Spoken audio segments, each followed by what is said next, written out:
The following content is provided under a Creative Commons license. Your support will help MIT OpenCourseware continue to offer high-quality educational resources for free. To make a donation or to view additional materials from hundreds of MIT courses, visit MIT OpenCourseware at ocw.mit.edu.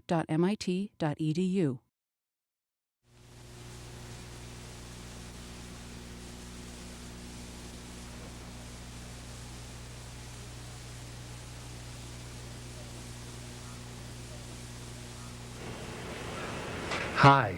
The aim of our lecture today is to present what is perhaps the singly most powerful recipe for evaluating indefinite, or for that matter, definite integrals. It's called integration by parts, and therefore today's lecture is called integration by parts.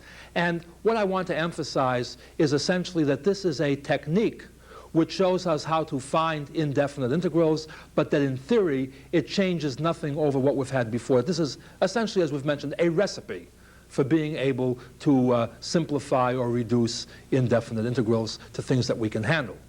Well, it centers around the rule for differentiating a product, and to show you what I mean by that, let's just barge right into this thing. In differential notation, recall that if u and v are differentiable functions of x, the differential of uv is u times the differential of v plus v times the differential of u. And solving for u dv, just transposing, we have that u dv is the differential of u times v minus v du. Now, what we do is we integrate both sides of this equality. On the left-hand side, we have integral u dv. On the right-hand side, recall that the integral of the derivative just gives us back the original function. In other words, if we integrate the differential of uv up to an arbitrary constant, we get back u times v. The integral of v du will just denote by integral v du. And observe that there's really an arbitrary constant coming from this term, an arbitrary constant coming from this term, an arbitrary constant coming from this term. But since the sum and difference of arbitrary constants is still an arbitrary constant, we can neglect all the constants here and just lump them together, and at the end write plus c, or we can leave the c off, making it implied that the arbitrary constant is contained in the symbol integral v du. All right. Now, we've done this, but a much more important question would be, or exclamation for that matter, would be, so what? See, who cares whether this happens to be true or not? The answer is we care. That's why we're making up a lecture on it. And the reason that we care is this, that frequently for a given u and v, u dv may have a completely different nature about it than does v du insofar as being able to find the integral. Now again, the best way to show what we mean by this is to choose a particular example.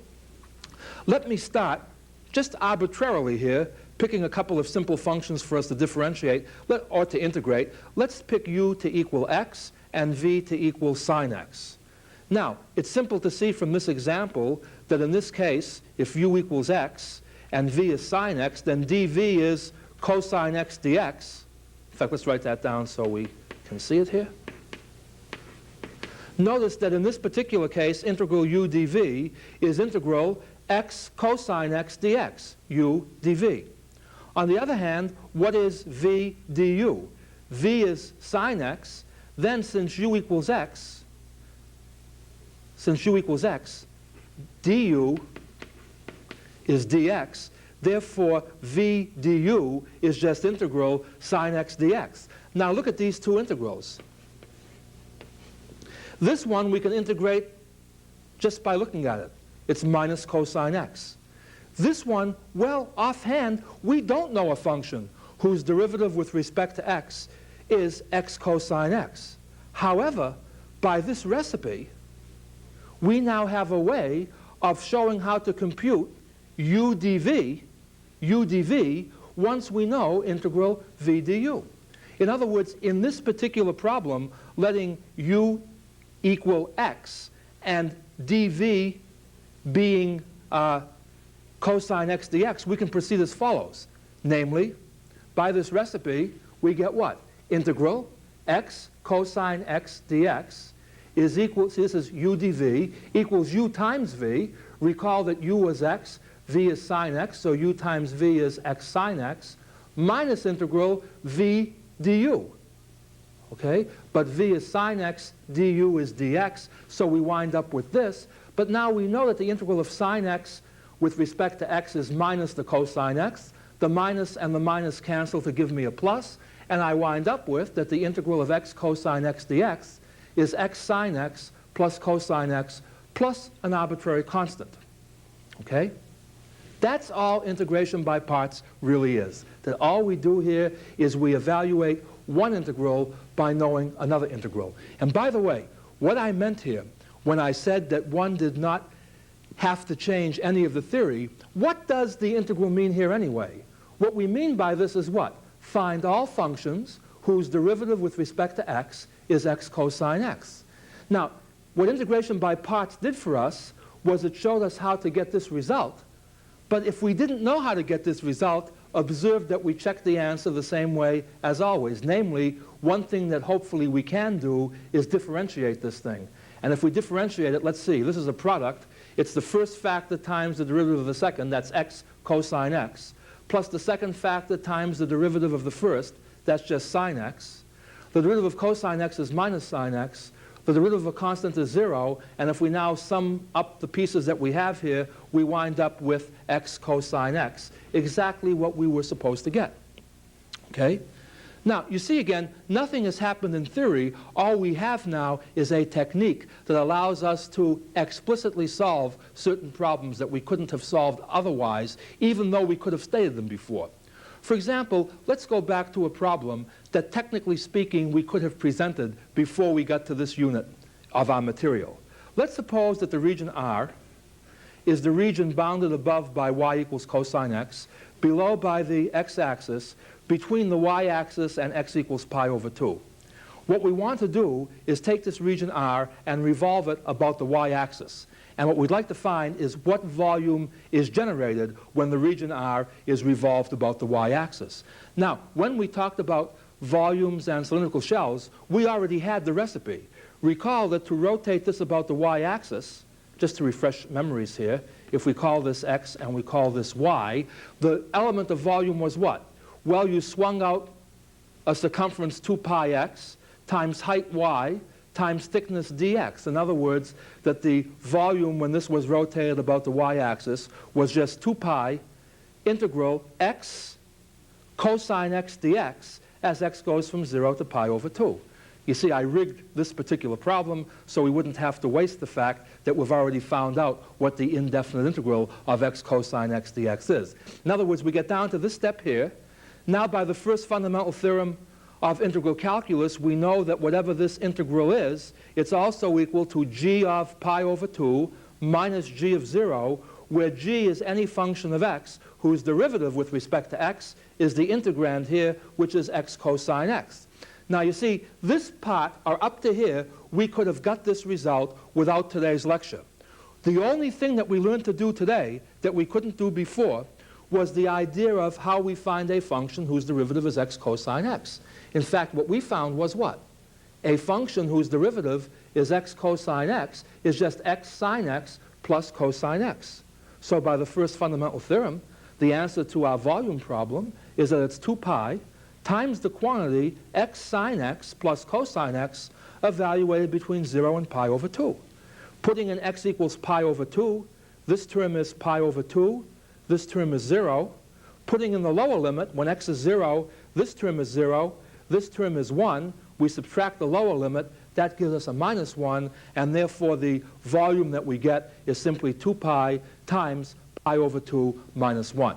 Again, notice then that the only new thing that we had to do here was devise a way for finding a function whose derivative with respect to x was x cosine x. By the way, I think you'll observe over here that I started in kind of a rigged fashion, namely I started with a specific u and v.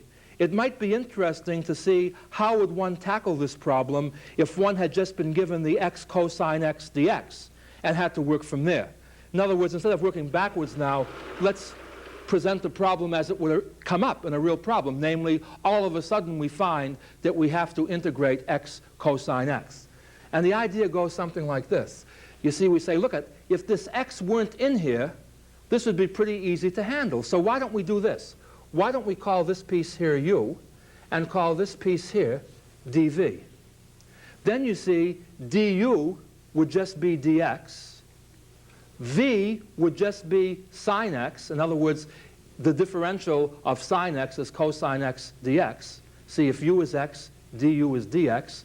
If dv is cosine x dx, v is equal to sine x. I suppose, technically speaking here, I should put in plus a constant, but I'll show later why we can disregard this constant. Roughly speaking, it just hinges on the fact that we want only one solution, but we'll talk about that later. For the time being, I'll just leave out the fact that there's a whole family of functions. All I want is one function whose differential is cosine x dx. At any rate, I now apply my recipe, namely integral u dv is equal to u times v, that's x sine x, minus integral v, which is sine x, times du, which is just dx. In other words, integral x cosine x dx is just x sine x minus sine x dx. But I know how to integrate sine x. It's just minus cosine x. Therefore, replacing integral sine x dx by minus cosine x plus a constant, the minus cancels here. I wind up with the same result as before, only now, hopefully, in terms of a smooth flow that didn't presuppose the answer. Namely, this integral is x sine x plus cosine x plus a constant. And by the way, I should mention here that this technique does require a certain amount of ingenuity. In other words, in a given problem where you're not told what to call u and what to call v, where you have the choice of picking what's going to be u and what's going to be dv, there is a certain element of insight that one needs to guess wisely. In this particular problem, it's kind of obvious which way to guess, but let me, just to give you the experience, show you what happens when you guess incorrectly. For example, given the same problem, why couldn't I have said, gee, I think I'll let cosine x be u, and what's left over, namely x dx, that will be dv. Now notice that mathematically no harm is done this way. Namely, if u is cosine x, du is minus sine x dx. If dv is x dx, v is 1/2 x squared. And now applying the recipe, integral u dv is what? It's uv, that's 1/2 x squared times cosine x, minus the integral v du, but v du is already minus 1/2 x squared sine x dx, so minus that is plus 1/2 integral x squared sine x dx, and I wind up with the result that the integral x cosine x dx is 1/2 x squared cosine x plus 1/2 integral x squared sine x dx, and there is absolutely nothing at all wrong with this, except that the chances are, if I didn't know how to find a function whose derivative was x cosine x, what is the likelihood that I know a function whose derivative is x squared sine x dx? In other words, here's a case where replacing u dv by v du gave me an equivalent integral to evaluate, which was more cumbersome than the first. In fact, somehow or other, it would seem that by multiplying through here by 2 and solving for x squared sine x dx, that it would seem that somehow or other this would be a way of simplifying the integral x squared sine x dx. In other words, that if you had started with this, I think you'd accept the fact, well, this still isn't as nice as I'd like it, but it does seem less complicated than this. You see, at least the power of x is owing to the first power here, whereas here it's to the second power. In fact, this leads to a technique called a reduction formula. Again, using hindsight rather than foresight, having motivated the integral x squared sine x dx, let's see how I could have solved this particular problem if I didn't know what the answer was going to be in advance. You see, I said to myself, you know, this x squared here is bothering me. If an x squared weren't here, this would be pretty easy to handle. Well, the best way to knock the x squared down is to let u equal x squared, in which case du will be 2x dx. In other words, your second power will now be replaced by a first power. It's not perfect, but at least there's hope here. At any rate, what I'm saying is motivated into calling u x squared, and therefore letting dv be the rest of this integrand, which is sine x dx, we wind up with the fact that du is 2x dx, and v is minus cosine x. Well, you see now, remembering that u is x squared, dv is sine x dx, the recipe tells us that integral u dv is u times v, that's minus x squared cosine x, minus integral v du. But integral v du is integral twice x cosine x dx with a minus sign. The minus sign in the recipe makes it plus, and we therefore wind up with that integral x squared sine x dx is equal to minus x squared cosine x plus twice integral x cosine x dx. By the way, just to refresh your memories on this, if we come back and compare this with what we had over here, it's exactly the same thing. The only difference now is that we arrived at this thing directly. Now you see the point is, having reduced this to this, I can now use integration by parts again to simplify this. In other words, what I would do next is let u equal x and dv be cosine x dx. But let's face it, I've already done this problem. Time is getting short. Why do it again? The point is that integral x cosine x, using integration by parts again, is going to come out to be x sine x plus cosine x plus c, because that's what we got before when we used integration by parts to do this. At any rate, what I would now do is replace integral x cosine x in here by this. Okay? And if I do that, I have what? Integral x squared sine x dx, okay, is equal to what? Minus x squared cosine x plus twice times this, which is twice this. That's what? 2x sine x plus 2 cosine x plus a constant.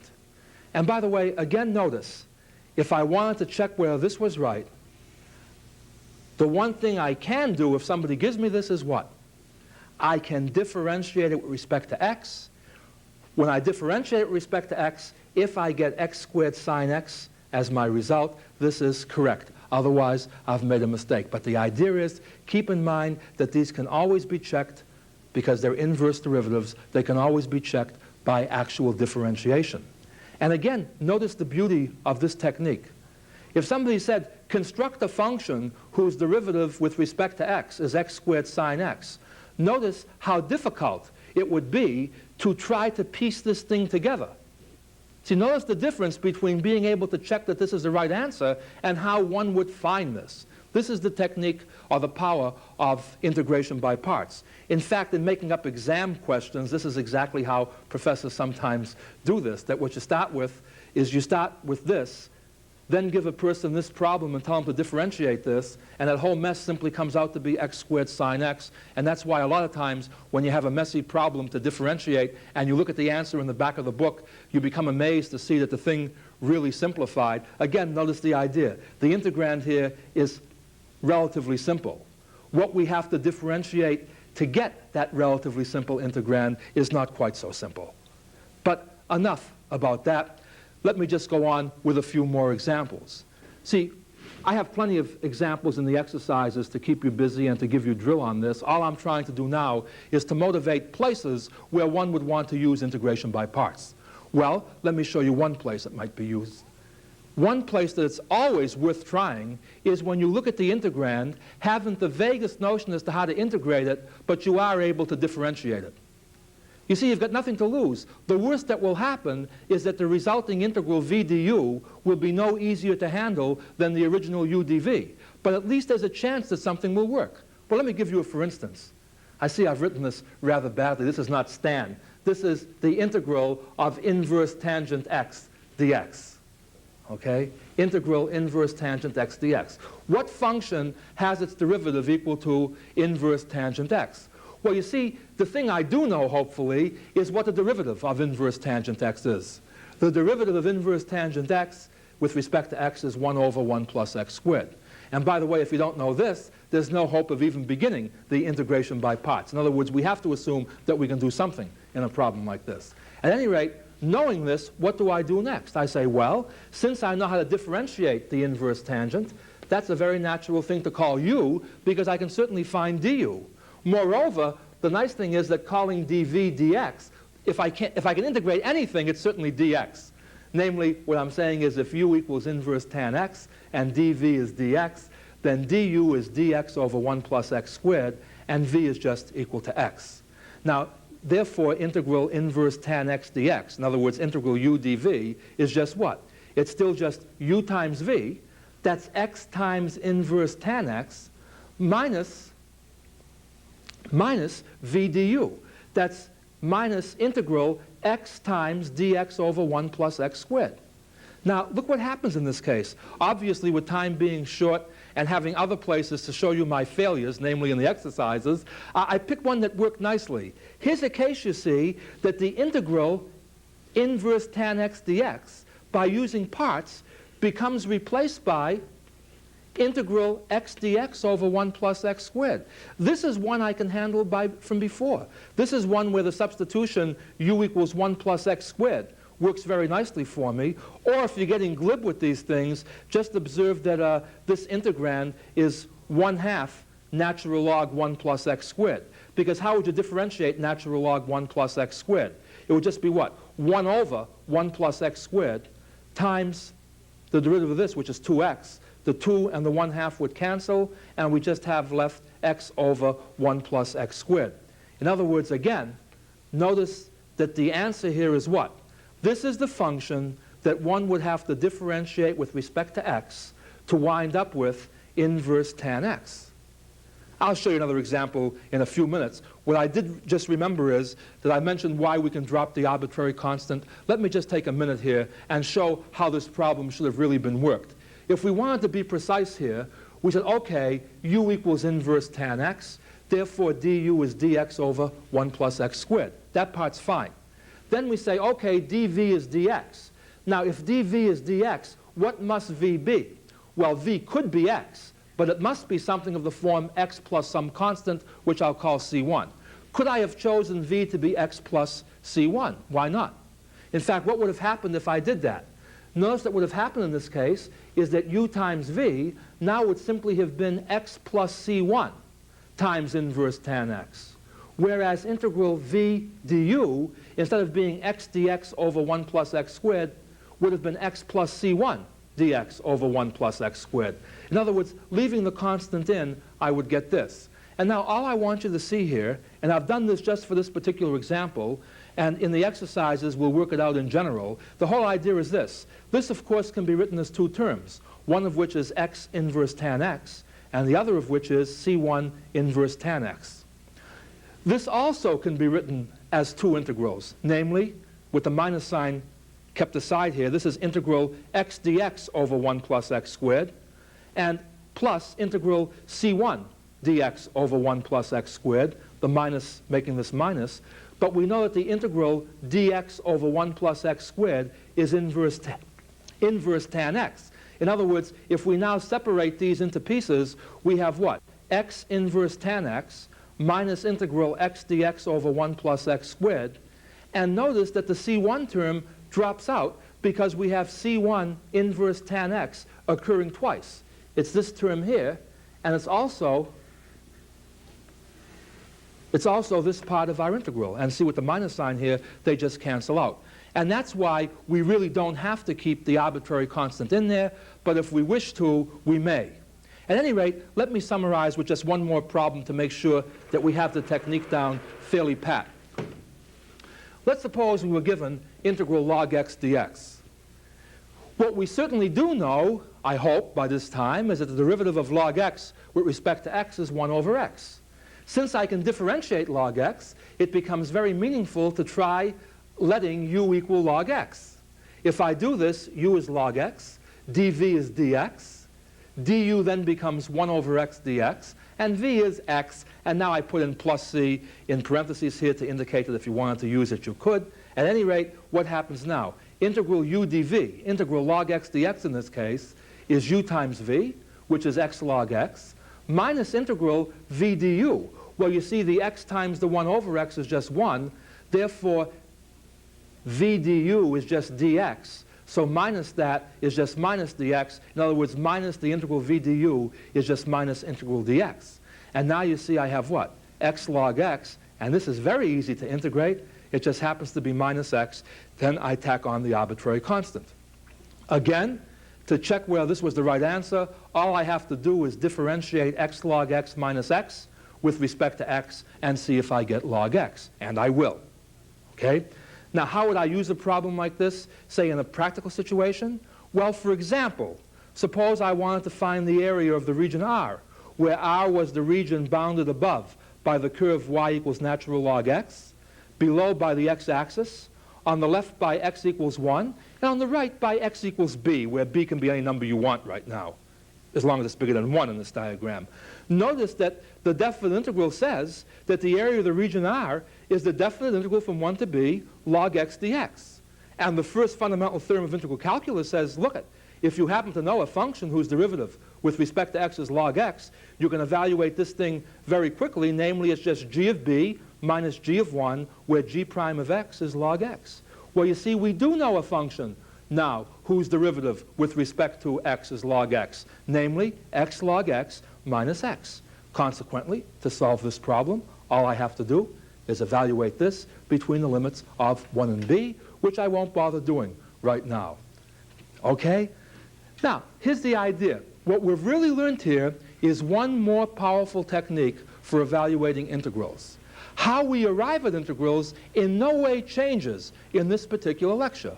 All we have now is what? A new technique whereby we evaluate u dv by being able to evaluate equivalently v du. At any rate, that finishes up what we had in mind for today, and so until next time, goodbye. Funding for the publication of this video was provided by the Gabriella and Paul Rosenbaum Foundation. Help OCW continue to provide free and open access to MIT courses by making a donation at ocw.mit.edu/donate.